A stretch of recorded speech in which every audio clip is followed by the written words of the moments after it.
hello mga kanetizens. This is your Bicolano sa Norway again. Today's vlog, I will be sharing with you how much is my salary in the Philippines as teacher and how much is my salary here in Norway as janitor. So, friends, again, this video is not intended to brag. In spite, this will be an eye-opener of the Philippine government, of course, para at least malaman nila na kung gaano kababa ang sahod natin as teacher in the Philippines at kung ano pa yung pwede nating magawa para maiangat ang sahod nating mga guro. So, guys, tingnan natin kung magkano.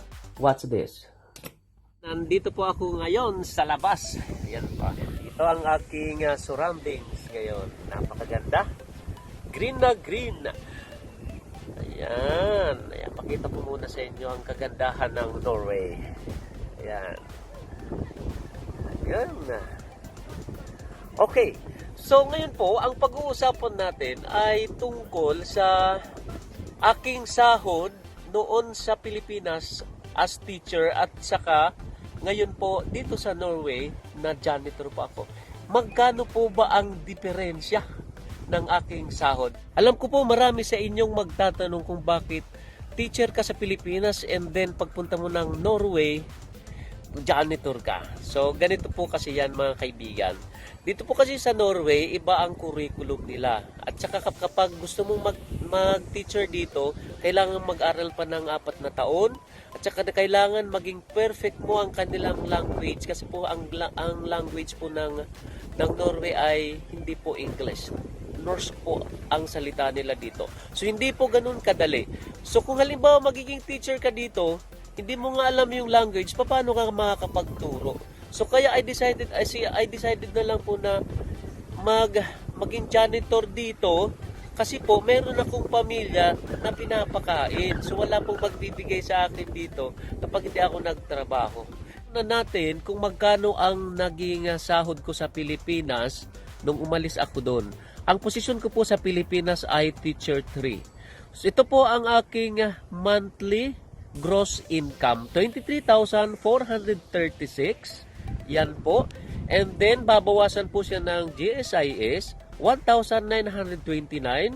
PhilHealth, 262.50. Pag-ibig, 100. Withholding tax, 2,774.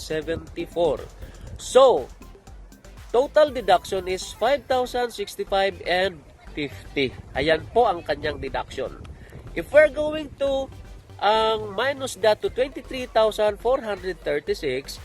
ang net income ko ay pumapatak sa 18,370.50. Yan po ang income ko sa Pilipinas. That was 2016. Dito po sa Norway, umaabot ang aking income ng 156,750 sa Philippine peso. So kaya i-minus natin siya, ang difference ng sahod ko sa Pilipinas every month, net income is 138,379.50 ang diferensya. So, ganun po kalayo, pero po, iba rin po kasi ang standard of living dito sa Norway. Medyo mataas din po. Pero kung titingnan mo, kung marunong kang gumastos, marunong kang humawak ng pera, hindi rin mauubos yung income mong yun. Mahangin po kasi dito sa labas, kaya medyo nagkaka-allergy ko. Yung boses ko hindi po ganun kaganda. So wala na po yung pangkanta kong boses. So yan po ang aking vlog sa ngayon. So sana po ay may napulot kayong impormasyon para po at least naman kung mapupunta kayo sa ibang bansa at kung may choice kayo na pumunta sa ibang bansa, i-grab nyo na po kung maganda ang inyong trabaho doon. So kaya maraming salamat sa inyong lahat, sa inyong walang sawang pagsuporta sa ating channel. Isang mainit na pasasalamat at muli, ingat lagi tayo.